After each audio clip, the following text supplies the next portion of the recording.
Capítulo 14. A censura de Frieda. Estava em cima da hora para Hans ter saído, pois logo em seguida o professor escancarou a porta e gritou quando viu K e Frieda tranquilamente sentados à mesa. Desculpem pelo incômodo, mas me digam quando afinal vão arrumar as coisas aqui. Temos de ficar apertados do outro lado. A aula é prejudicada com isso. Vocês, porém, se esticam refestelados aqui na grande sala de ginástica. E para terem mais espaço ainda, mandaram embora também os ajudantes. Agora, no entanto, por gentileza, pelo menos se levantem e se mexam. Depois disse só para K: Você vá buscar já para mim o almoço no albergue da ponte. Tudo isso foi gritado com raiva, mas as palavras eram relativamente brandas, mesmo o você, que era de uma rude familiaridade. K estava disposto a obedecer imediatamente, e só para sondar o professor, disse: Mas eu fui despejado? Despejado ou não despejado, vá buscar o meu almoço, disse o professor. Despejado ou não despejado, é justamente isso o que eu quero saber, disse K. Mas o que é que você está tagarelando aí? Disse o professor. Você não aceitou o despejo?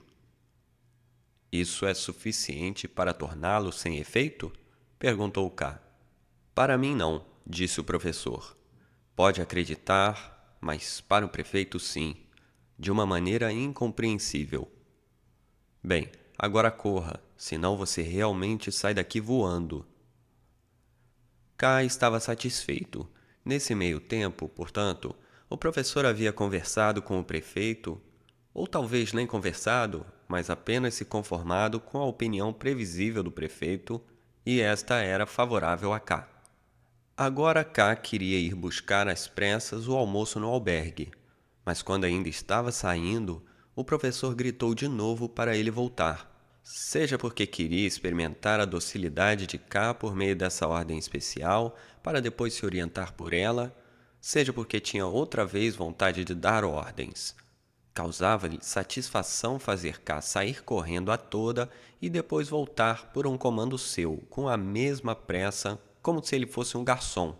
Por sua vez, K sabia que, pela concessão excessiva, ele se transformaria em escravo e saco de pancadas do professor.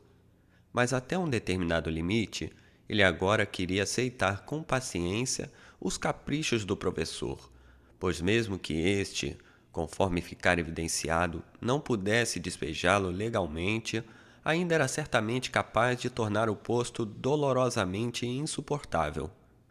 Mas justamente esse lugar agora não importava a K mais como antes. A conversa com Hans havia lhe dado novas esperanças, admissivelmente improváveis e completamente sem base, mas que não podiam ser esquecidas. Elas quase eclipsavam até as de Barnabás. Se as seguisse e não podia fazer outra coisa, então precisaria reunir toda a sua energia para não se preocupar com nada mais, nem com a comida, a casa, as autoridades da aldeia, nem mesmo com Frieda. E, no fundo, só se tratava de Frieda, pois todas as outras coisas só o preocupavam quando relacionadas a ela. Era por isso que precisava tentar conservar esse posto, que dava alguma segurança a Frieda, e, visando a esse objetivo, não devia lamentar que suportasse da parte do professor mais do que costumava engolir. Nada disso era excessivamente penoso, fazia parte da cadeia contínua dos pequenos sofrimentos da vida. Não era nada em comparação com aquilo a que K aspirava, e ele não tinha ido até ali para levar uma vida de honra e paz. Sendo assim, da mesma forma que estivera pronto para correr até o albergue, estava também disposto, diante da mudança de ordem, a arrumar primeiro a sala para que a professora pudesse vir com a classe.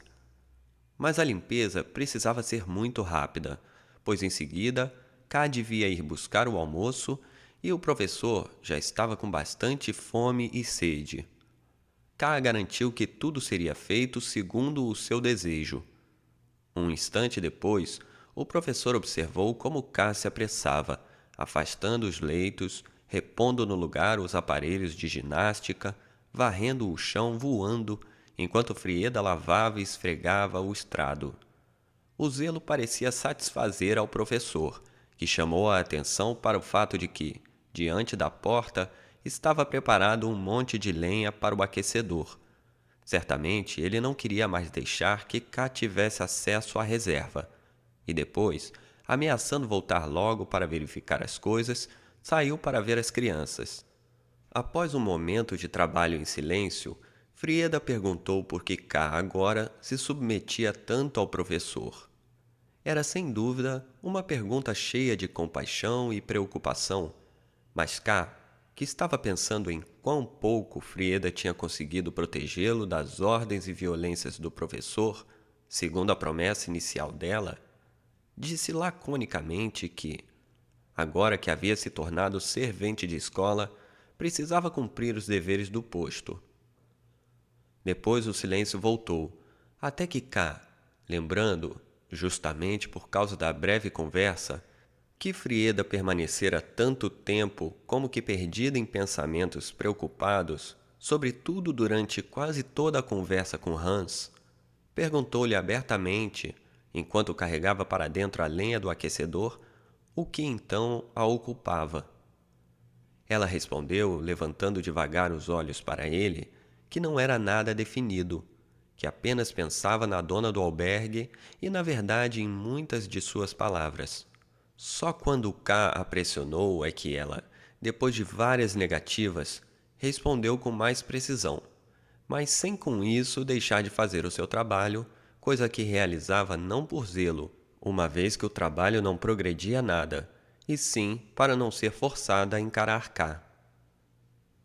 E aí, contou como a princípio ouvira calmamente a conversa de K com Hans, como depois, com algumas palavras de K, ficou assustada, começando a entender mais claramente o sentido delas e como a partir de então não pôde mais parar de captar no que K dizia confirmações de uma advertência que ela devia à dona do albergue, mas em cuja justeza nunca quisera acreditar.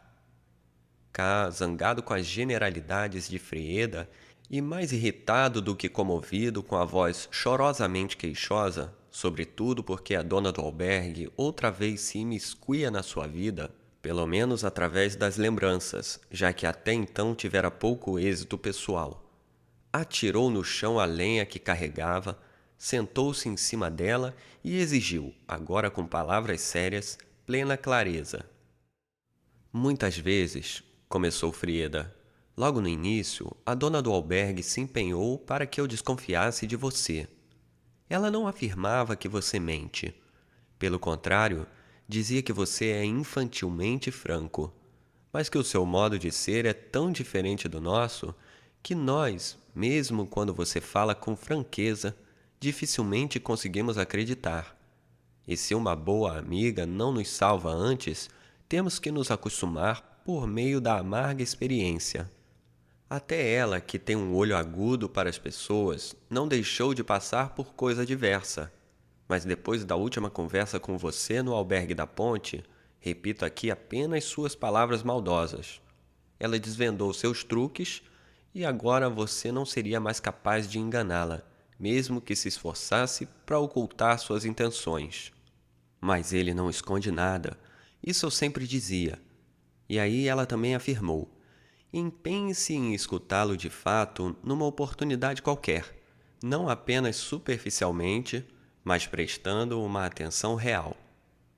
Ela não fez nada mais que isso, e no que me diz respeito, escutou naquele momento mais ou menos o seguinte: você se insinuou junto a mim? Ela usou essa palavra pejorativa. Só porque cruzei o seu caminho por acaso. Não o desagradei de todo, porque você também considera uma empregada de bar, completamente equivocado, a vítima predestinada de qualquer cliente que estenda a mão. Além disso, Queria passar a noite naquela ocasião na hospedaria dos senhores, por algum motivo, segundo a dona do albergue soube pelo gerente da hospedaria. E não havia absolutamente outro meio para consegui-lo senão por meu intermédio. Tudo isso teria sido motivo suficiente para me transformar em sua amante por aquela noite. Mas a fim de que alguma coisa a mais resultasse disso, esse mais era clã. A dona do albergue não afirma que saiba o que você quer de clã. Afirma apenas que, antes de me conhecer, você tentava chegar a clã tão freneticamente quanto depois. A única diferença era que antes você estava sem esperança, mas agora acreditava ter em mim um meio confiável para abrir caminho à clã, de maneira real, rápida e até com vantagem. Como me assustei, mas foi só por um instante, sem razão mais profunda do que hoje, quando você disse que, antes de me conhecer, teria se perdido aqui. Talvez sejam as mesmas palavras que a dona do albergue usou. Ela disse também que, desde que me conheceu, você se tornou consciente do seu objetivo. Foi o resultado, afirmou ela, de você acreditar que conquistou na minha pessoa uma amante de clã, e assim ter em sua posse um penhor que só poderia ser resgatado ao preço mais alto. Negociar esse preço com o clã era a sua única aspiração, já que você não tem nenhum interesse por mim, que tudo o que importa é o preço. Está disposto a aceitar tudo em relação a mim, mas se obstina em relação ao preço. Por isso, é indiferente que eu perca o lugar na hospedaria dos senhores, indiferente que eu também tenha de deixar o albergue da ponte, e indiferente que eu precise fazer trabalho pesado de servente da escola. Você não tem mais delicadeza nem tempo para mim, me abandona aos ajudantes, não sabe o que é ciúme. Meu único valor para você é que fui amante de clã. Na sua ignorância, se esforça para não deixar que clã me esqueça, para que no final eu não resista tanto quando chegar a hora decisiva. No entanto, luta também contra a dona do albergue, a única pessoa que você acha capaz de me arrebatar de você. Por esse motivo, leva ao limite a disputa com ela para ter que deixar comigo o albergue da ponte. Você não duvida que, em qualquer circunstância, eu seja sua propriedade, na medida em que isso dependa só de mim. A entrevista com o clã é vista por você como um negócio, moeda contra moeda. Você calcula todas as possibilidades. Uma vez que alcance o preço, está pronto a fazer tudo. Se clã me quiser, irá me entregar a ele. Se ele quiser que fique comigo, você ficará. Se quiser que me rejeite, vai me rejeitar. Mas você também está disposto a representar uma comédia. Se for vantajoso, vai fingir que me ama para tentar combater sua indiferença, ressaltando sua nulidade e envergonhando-o com o fato de o ter sucedido. Ou então, comunicando-lhe as confissões de amor que eu fiz em relação à pessoa dele, o que realmente aconteceu, e pedindo-lhe que me acolha de novo, certamente pagando o preço por isso. E se tudo o mais não der certo, você irá simplesmente implorar em nome do casal K. Mas é aí que você vai ver, concluiu a dona do albergue, que se enganou em tudo nas suas suposições e esperanças, na ideia que tem de clã e das relações dele comigo. Nesse momento, vai começar o meu inferno, pois só então serei realmente a única propriedade de que você depende, mas ao mesmo tempo, uma propriedade que provou ser sem valor e que irá tratar de forma correspondente, já que você não tem nenhum outro sentimento por mim, a não ser o de proprietário. Tenso, a boca cerrada, Ká tinha ouvido com atenção. A lenha debaixo dele havia rolado, ele escorregara quase até o chão, sem ter notado. Só agora se levantou, sentou-se no estrado, pegou a mão de Frieda, que tentava fugir fragilmente dele, e disse: No relato que fez, nem sempre fui capaz de distinguir a sua opinião da opinião da dona do albergue. Era apenas a opinião da dona do albergue, disse Frieda. Ouvi tudo com atenção porque a venero, mas foi a primeira vez em minha vida que rejeitei totalmente a opinião dela. Parecia tão lastimável tudo o que ela dizia, tão distante de uma compreensão de como são as coisas entre nós. O que ela falava me dava a impressão, antes de mais nada, de que o correto era completamente o oposto do que dizia. Pensei na manhã sombria, depois de nossa primeira noite. Como você se ajoelhou ao meu lado, com o olhar de que até então estava tudo perdido. E como depois se configurou de fato, por mais que eu me esforçasse para ajudá-lo, só o atrapalhava. Por minha causa, a dona do albergue se tornou sua inimiga, uma inimiga poderosa que você ainda continuava a subestimar. Por minha causa, sendo obrigada a cuidar de mim, precisou lutar pelo seu posto, ficou em desvantagem com o prefeito, teve de se submeter ao professor, colocou-se à mercê dos ajudantes, mas o pior de tudo foi que, por minha causa, você talvez tenha ofendido o clã. O fato de querer sempre chegar até ele era só a aspiração impotente de aplacar clã de algum modo. E eu pensei comigo mesma que a dona do albergue, que sabe de tudo, isso certamente é muito mais do que eu, quis com as suas insinuações apenas me proteger contra autorrecriminações demasiadamente ruins. Esforços bem intencionados, mas supérfluos. Meu amor por você teria me ajudado a superar tudo. Teria no fim feito você avançar. Se não aqui na aldeia, então em alguma outra parte. Uma prova de sua força esse amor já deu. Foi ele que o salvou da família de Barnabás. Era essa, portanto, sua opinião contrária na ocasião, disse K. O que mudou a partir daí? Não sei, disse Frieda olhando para a mão de K, que segurava a sua. Talvez nada tenha mudado.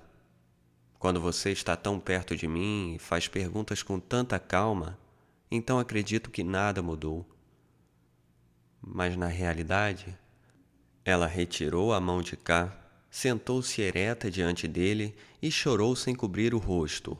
Ofereceu abertamente esse rosto lavado de lágrimas para ele, como se não chorasse por ela mesma e por isso não tivesse nada a esconder, mas como se chorasse pela traição de K e desse modo ele merecesse o espetáculo daquela desolação. Na realidade, tudo mudou desde que eu o ouvi falando com Hans. Como você começou inocente, perguntando pelas relações na casa dele, por isso e aquilo. Era como se acabasse de chegar ao balcão de bebidas, confiante, de coração aberto, e buscasse meu olhar tão pueril e avidamente. Não havia, então, nenhuma diferença de antes, e eu desejava que a dona do albergue estivesse lá, escutasse o que você dizia e depois ainda procurasse aderir à opinião dela. Mas aí, de repente, não sei como isso aconteceu, percebi com que intenção você conversava com o jovem. Com as suas palavras cheias de simpatia, conquistou a confiança dele, que não é fácil de alcançar, para então partir imperturbável para o seu objetivo, que eu percebia cada vez mais. Esse objetivo era a mãe do rapaz. Da sua fala aparentemente preocupada com ela, emergia totalmente descoberta apenas a consideração pelos seus próprios negócios. Você estava enganando a mulher ainda antes de conquistá-la. Não só o meu passado, mas também o meu futuro. Era o que eu ouvia através de suas palavras. Era como se a dona do albergue estivesse sentada ao meu lado e me explicasse tudo. Tento afastá-la de mim com todas as forças. Porém, estou bem consciente da falta de esperança desse esforço. Naquele momento, não era propriamente eu que tinha sido enganada. Não estava nem mesmo sendo enganada. Era aquela mulher desconhecida. E quando então me recompus e perguntei o que Hans queria se tornar, e ele disse que queria se tornar como você, a quem já pertencia integralmente. Em que consistia, naquela hora, a grande diferença entre ele, o bom menino de quem ali se abusava, e eu, como o fui outrora no balcão de bebidas?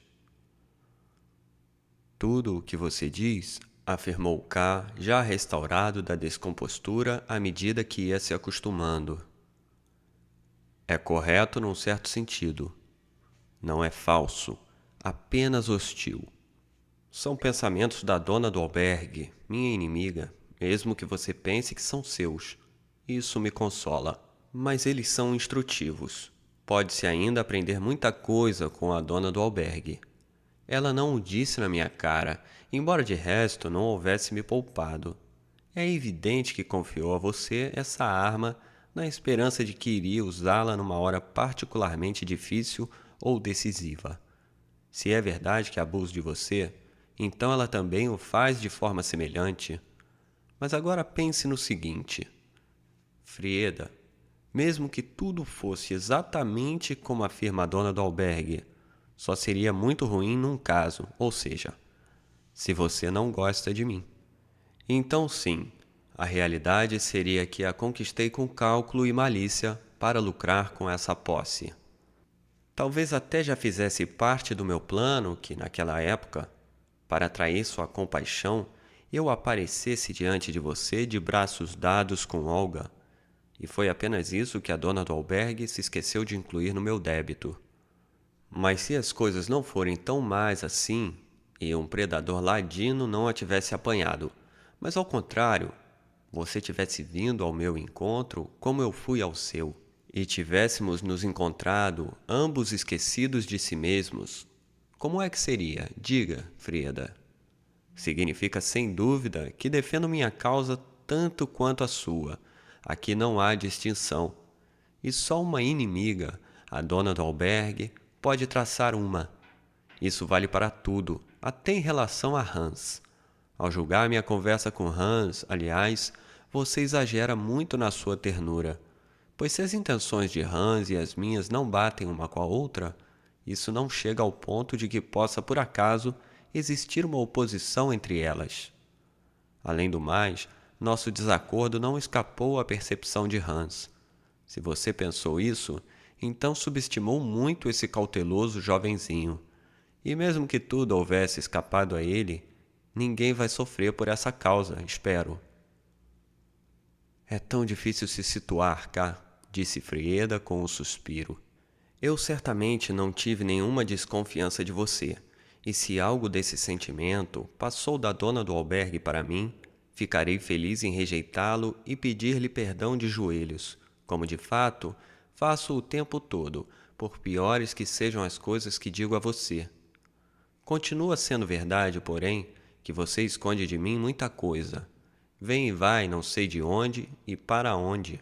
Quando Hans bateu a porta aquela vez, você chegou a chamar o nome de Barnabás. Se ao menos uma vez tivesse me chamado em tom tão afetuoso como então pronunciou, por um motivo incompreensível para mim, esse nome odiado, se você não tem confiança em mim, como, pois, não deve surgir em mim a desconfiança? Fico, portanto, totalmente entregue à dona do albergue, a quem o seu comportamento parece dar razão, não em tudo. Não quero dizer que você concorda com ela em tudo o que ela diz. De qualquer modo, não foi por minha causa que expulsou os ajudantes? Ah, se soubesse com que ânsia busco em tudo o que faz e fala, mesmo que me torture, um fundo bom para mim. Frieda, acima de tudo, disse K. Não escondo absolutamente nada de você. Como a dona do albergue me odeia e como se empenha em retirá-la de mim e que métodos desprezíveis ela usa para tanto, e você cede. Frieda, como você cede? Diga, em que escondo alguma coisa de você? Que eu quero chegar até Clã, você sabe. Sabe também que nisso não pode me ajudar e que eu, por consequência, preciso conseguir por conta própria. E vê que até agora não tive êxito. Devo então, recontando as tentativas inúteis, que na realidade já me humilham amplamente, me humilhar em dobro. Devo, por acaso, me gabar por ter esperado inutilmente, morto de frio, na porta do trenó de Clã uma noite inteira? Contente por não ter mais de pensar nessas coisas, corro até você, e agora tudo é atirado outra vez contra mim por você de maneira ameaçadora? E Barnabás? Certamente espero por ele. Ele é o mensageiro de Clã. Não fui eu quem o transformou nisso. Outra vez Barnabás, bradou Frieda. Não posso acreditar que ele seja um bom mensageiro. Talvez você tenha razão, disse K, mas é o único mensageiro que me foi enviado. Tanto pior, disse Frieda. Tanto mais você deve se proteger dele. Infelizmente, até agora ele não me deu motivo para isso, disse K sorrindo. Vem raras vezes e o que traz é sem importância. É só o fato de que procede diretamente de clã que lhe dá valor. Mas veja, disse Frieda, clã já não é mais seu objetivo. Talvez seja isso o que mais me inquieta. Já era ruim que você sempre quisesse chegar até clã passando por mim, mas é muito pior que agora pareça recuar de clã. É algo que nem mesmo a dona do albergue previu. Segundo ela, minha felicidade, uma felicidade tão duvidosa e, no entanto, tão real, terminou no dia em que você finalmente percebeu que sua esperança de alcançar clã era inútil. Mas agora que não espera mais nem esse dia, aparece de repente um jovem e você começa a lutar com ele pela mãe, como se estivesse lutando pelo ar que respira. Você entendeu direito minha conversa com Hans, disse K. Foi realmente assim. Mas nesse caso, toda a sua vida anterior está tão mergulhada no esquecimento, com exceção naturalmente da dona do albergue que não pode ser jogada fora junto, que você não sabe mais como é preciso lutar para ir em frente, principalmente quando se vem de tão baixo. De que maneira tem que ser utilizado tudo o que oferece alguma forma de esperança? E essa mulher vem do castelo. Ela mesma disse a mim, quando no primeiro dia acabei indo parar na casa de Leisman. O que é mais natural do que pedir-lhe conselho ou até ajuda? Se a dona do albergue conhece com precisão todos os obstáculos que mantêm clã à distância, então essa mulher provavelmente conhece o caminho, pois ela mesma voltou por ele. O caminho para clã? Perguntou Frieda. Para clã, é claro. Para onde mais? Disse ele. K então levantou-se de um salto. Está em cima da hora para buscar o almoço. Com uma urgência muito maior que a ocasião exigia, Frieda pediu que ele ficasse como se apenas a sua permanência confirmasse as palavras de consolo que dissera a ela. K, porém, lembrava a ela a respeito do professor, apontava para a porta, que a qualquer momento podia ser escancarada com o ruído de um trovão. Prometeu também voltar logo. Ela não precisava nem mesmo acender o aquecedor. Ele cuidaria pessoalmente disso. Finalmente, Frieda se submeteu em silêncio. Enquanto lá fora, K andava com dificuldade na neve, o caminho deveria ter sido limpo fazia muito tempo. Era estranho como o trabalho progredia devagar. Ele viu junto à grade um dos ajudantes agarrado às barras, exaurido. Só um deles. Onde estava o outro? Será que K havia quebrado a resistência de pelo menos um? O que havia permanecido certamente mantinha o fervor. Isso era visível, porque ele, reavivado com a visão de K, começou a estender de novo os braços e revirar os olhos suplicantes. Sua persistência é exemplar, disse K consigo mesmo, e teve, no entanto, de acrescentar. A tal ponto que vai congelar na grade. Mas, objetivamente, tudo o que fez pelo ajudante não foi senão uma ameaça com o punho, que excluía qualquer aproximação. Na verdade, o ajudante recuou com medo um trecho considerável. Nesse momento, Frieda abriu uma janela para arejar o aposento antes de aquecê-lo, conforme havia combinado com K. Imediatamente, o ajudante deixou K sozinho e se esgueirou, atraído de modo irresistível, para a janela. O rosto contraído de bondade para com o ajudante e um apelo de impotência em direção a K, ela balançou um pouco a mão em cima da janela. Não era nítido se tratava de um gesto de rejeição ou de saudação, e o ajudante não deixou de se aproximar. Então Frieda fechou rápido a janela externa, mas ficou por trás dela a mão no trinco, com a cabeça inclinada de lado, os olhos abertos e um sorriso rígido. Será que ela sabia que com isso atraía mais o ajudante do que o afugentava? Mas K não olhou mais para trás. Queria se apressar o mais possível e voltar em breve. Fim do capítulo.